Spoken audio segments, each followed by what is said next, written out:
Magandang ehemplo ba kayo sa kabataan? Yes, Sa I restored public order in my city and everybody is safe. Anong posisyon sa gabinete ang ibibigay nyo sa babae? Tourism, pati, well, if she is really bright, finance, any Name your position. top campaign contributor. Sino siya? Nasa bukid, ma'am. Anong pangalan, sir? Emilio Aguinaldo, I think. Sabi niyo po, you cannot be a president if you cannot kill.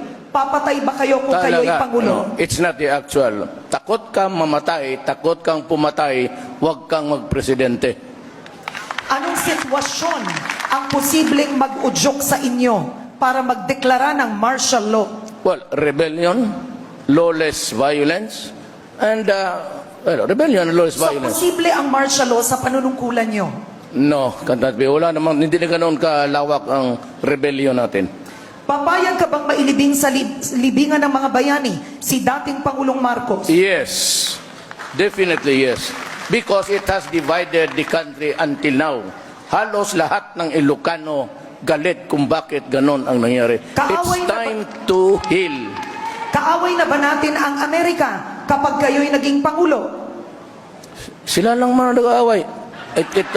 It was a response to a question coming from media. It's a concocted, hypothetical question, and I was only replying to it. Yes, kung gusto nila. Alright. Kaaway mong illegal na droga, anong gagawin nyo sakaling malaman po ninyo na isa sa mga anak nyo ay gumagamit ng illegal na droga? Patayin mo.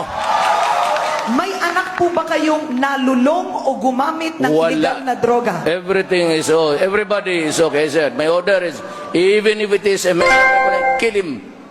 Alright. Yung babala nyo po sa mga drug syndicate na hindi tumitigil sa kanilang ano? Hindi ako